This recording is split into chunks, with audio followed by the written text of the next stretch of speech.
दोस्तों एक made in India brand है जो बहुत सारे लाखों बाइक राइडर्स की सेवा करता है, उनकी जान की रक्षा करता है और वो भी अब आईपीओ निकाल रहा है और उसके भी सपने हैं करोड़ों कमाने का। और कहानी में ट्विस्ट, ये आईपीओ लगता तो बहुत फेयर है, इसके लिए डिमांड भी है, लेकिन इसमें कुछ अच्छी बात है कुछ बुरी बात है। मैं बात कर रहा हूं स्टड्स एक्सेसरीज आईपीओ का। एक हेलमेट जायंट है जिसने 2018 में आईपीओ निकालने का अटेम्प्ट किया था, लेकिन वो आईपीओ तभी फेल गया, उसने वो अटेम्प्ट पूरा नहीं किया। क्यों, समझते हैं। और 7 साल के बाद वापस उसने अपने सपने को रीइग्नाइट किया और आज अक्टूबर और नवंबर में वो अपना आईपीओ सक्सेसफुली लॉन्च कर रहा है विद अ फेयर वैल्यूएशन और सपना पूरा कर रहा है। तो समझते हैं ये बिजनेस केस स्टडी में कि कैसे कंपनी बड़ा हुआ, उसका आईपीओ क्या अट्रैक्टिव है और उसके अंदर क्या रेड फ्लैग्स है, ग्रीन फ्लैग्स है। वीडियो स्टार्ट करने से पहले मैं हूं बसेश गाला, आपका business growth mentor and investor. मेरे तरफ से आप सभी को जय सिया राम, राधे राधे और जय जिनेंद्र।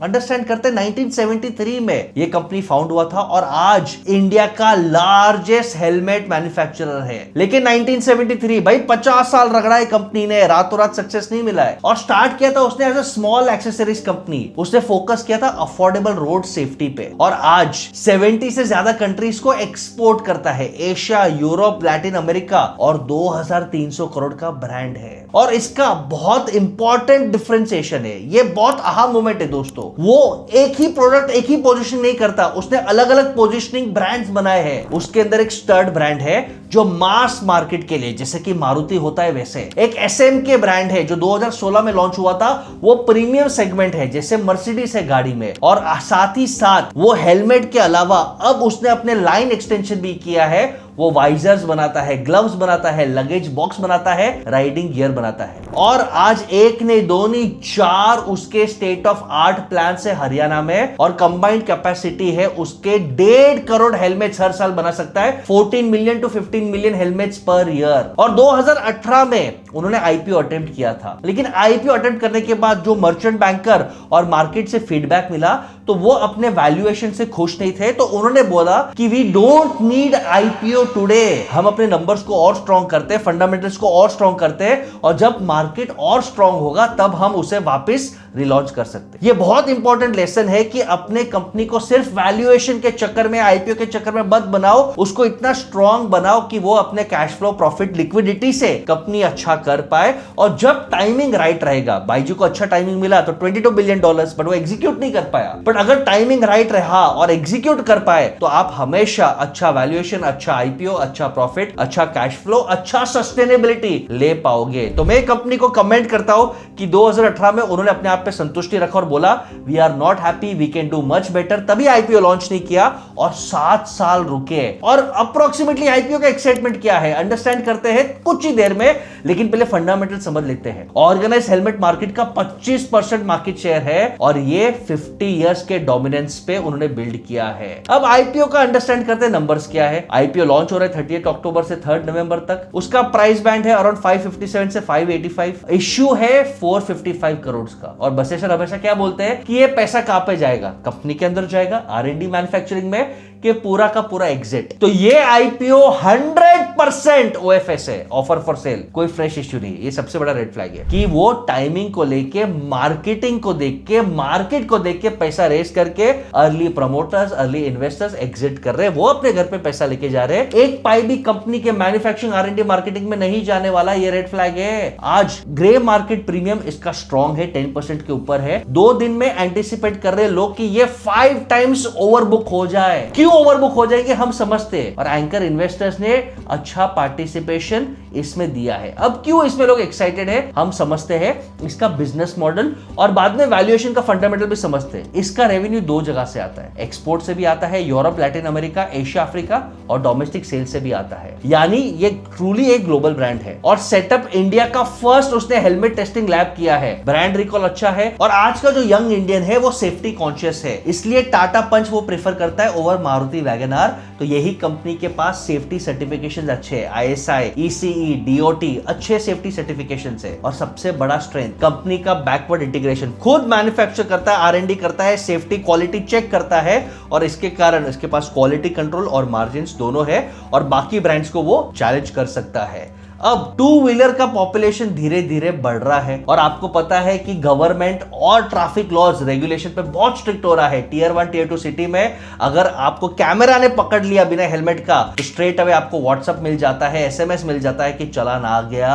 और ये कंप्लायंस धीरे धीरे बढ़ने वाला है, जैसे आज सिंगापुर और दुबई में है, इंडिया में अगले 3 साल में ये कंप्लायंस बहुत स्ट्रांग होगा, और टू व्हीलर के लोग लेने वाले बढ़ने वाले हैं, EV बाइक्स बढ़ने वाले हैं, और सेफ्टी के लिए तो हेलमेट लेना पड़ेगा। और हेलमेट का बादशाह कौन है? स्टड्स एक्सेसरीज 25% ऑर्गेनाइज का है, और प्रीमियम सेगमेंट में भी है, और मास अफोर्डेबल सेगमेंट में भी है। तो फ्यूचर बहुत ब्राइट है। फाइनेंशियल नंबर समझ लेते हैं दोस्तों। अगर 2023 का नंबर समझ लेते हैं तो उनके पास 461 करोड़ के एसेट्स थे, 2025 में 556 करोड़ के एसेट्स। टर्नओवर समझते हैं तो काफी स्टेबल है, 500 करोड़ का टर्नओवर था 3 साल पहले, और ये फाइनेंशियल ईयर 2025 में उनका टर्नओवर ऑलमोस्ट 595 करोड़ का टर्नओवर है। प्रॉफिट आफ्टर टैक्स कितना था? 3 साल पहले भी प्रॉफिट था, it was a good profit of 33 crore, और अब प्रॉफिट ऑलमोस्ट डबल हुआ है eight almost 69-70 crore. So company is profitable. उनके बैंक अकाउंट में लिक्विडिटी है, a big portion of the profit, 70% of the profits उनके बैंक में पड़ा है। यह बहुत बड़ा ग्रीन फ्लैग है कि कंपनी के पास ज्यादा कर्जे नहीं है, लिक्विडिटी है, अच्छा प्रॉफिटेबल है, और ऑपरेशंस भी अच्छा करता है, नेटवर्क अच्छा करता है, रिजर्व्स है।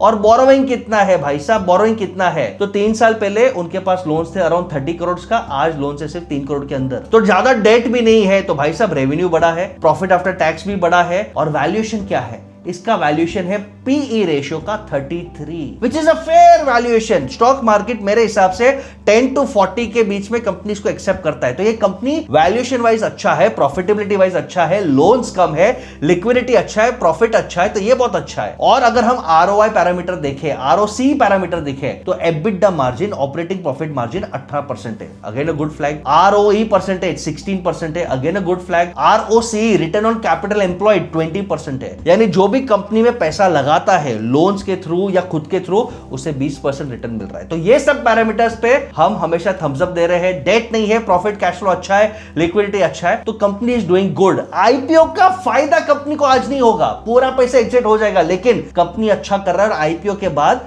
क्योंकि उनका ब्रांड वैल्यूएशन अनलॉक हो गया, शायद कंपनी अच्छा कर सकता है। तो मुझे लगता है फ्यूचर में रिस्क क्या हो सकते हैं? पहला रिस्क, अगर EV के कार्स बढ़ गए और लोग बाइक्स को छोड़ के कार में ज्यादा शिफ्ट हो गए तो मार्केट कम हो जाएगा। सेकेंड रिस्क है एक्सपोर्ट पे, ट्रम्प दादा ने अगर टैरिफ ठोक दिया, बाकी कंट्रीज में कुछ वॉर हो गया, तो कोई ना कहीं एक्सपोर्ट पे थोड़ा कुछ छोटा मोटा काम आ सकता है। लेकिन मुझे लगता है कि ये रिस्क बहुत छोटे हैं, इनके पास अपॉर्चुनिटीज है। एक ही रेड फ्लैग है कि पूरा ऑफर फॉर सेल है, बाकी मुझे लगता है this company is poised for great growth. मैं ये कंपनी को रेकमेंड करूंगा कि आप स्टडी करिए, आप अप्लाई भी करिए, ये समझ के कि लॉन्ग टर्म में इसका पैसा मिलेगा, इमीडिएटली लिस्टिंग गेन शायद नहीं मिलेगा, क्योंकि इसका वैल्यूएशन राइट है, लिक्विडिटी स्ट्रांग है, डेट कम है। अगेन एक डिस्क्लेमर कि भाई एक रजिस्टर्ड एडवाइजर नहीं हूं, मैं तो सिर्फ बिजनेस केस स्टडी दे रहा हूं और IPO को रिव्यू कर रहा हूं। प्लीज सोच समझ के आप इन्वेस्ट करना। और बाकी मुझे लगता है स्टड एक्सेसरीज ने एक अच्छा कंपनी बनाया है, तो आप अपने कमेंट्स बताना कि आप क्या इसमें इन्वेस्ट करने वाले हो, IPO के पहले, IPO के बाद। और सबसे इंसाइटफुल कमेंट को मिलेगा 10 से 15 मिनट का free consultation call from my senior team on leadership, business and IPOs। तो ऐसे ही अमेजिंग बिजनेस केस स्टडीज और IPO के केस स्टडीज के लिए keep following business with Vashishtha.